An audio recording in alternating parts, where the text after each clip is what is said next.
మీకు తెలుసా, మనం నిత్యం కొలిచే గ్రామ దేవతల పేర్ల వెనుక దాగి ఉన్న లోతైన అర్థాలు ఏంటో? ప్రతి పేరు వెనుక ఒక చరిత్ర, పరమార్థం దాగి ఉంది. అవేంటో ఇప్పుడు ఈ వీడియోలో తెలుసుకుందాం. అయితే మీ ఊరి గ్రామ దేవత పేరేంటో కామెంట్ చేయండి. పోలేరమ్మ.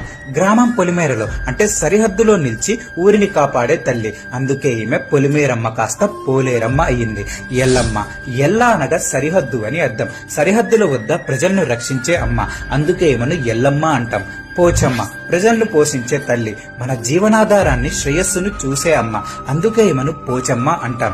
కట్టమైసమ్మ. మన జీవన కాలాన్ని అనగా కట్టని కాపాడి ఆయురారోగ్యాలను ప్రసాదించే శక్తి స్వరూపుని. అందుకే ఈమె కట్టమైసమ్మ అయ్యింది. తలుపులమ్మ. భక్తుల తలుపులు అనగా కోరికలు తెలుసుకుని వాటిని నెరవేర్చే దైవం. అందుకే ఈమెను తలుపులమ్మ అని పిలుస్తాం. అంకమ్మ. పరమశివుని మెడపై ఉన్న మచ్చ అనగా అంకం నుండి ఉద్భవించిన శక్తి. అందుకే ఈమెను అంకమ్మ లేదా అంకాలమ్మ అంటాం. బతుకమ్మ. మన బతుకుకు ఆధారమైన వర్షాన్ని, పంటను ప్రసాదించే తల్లి. అందుకే ఈమెను బతుకమ్మ అంటాం. ముత్యాలమ్మ. ముత్యాల పోగులు వంటి అంటువ్యాధుల నుండి ప్రజలను రక్షించే దేవత. అందుకే ఈమెను ముత్యాలమ్మ అని కొలుస్తాం. పెద్దమ్మ. గ్రామ దేవతలందరిలోకెల్లా ముఖ్యమైన పెద్దదైన దేవత.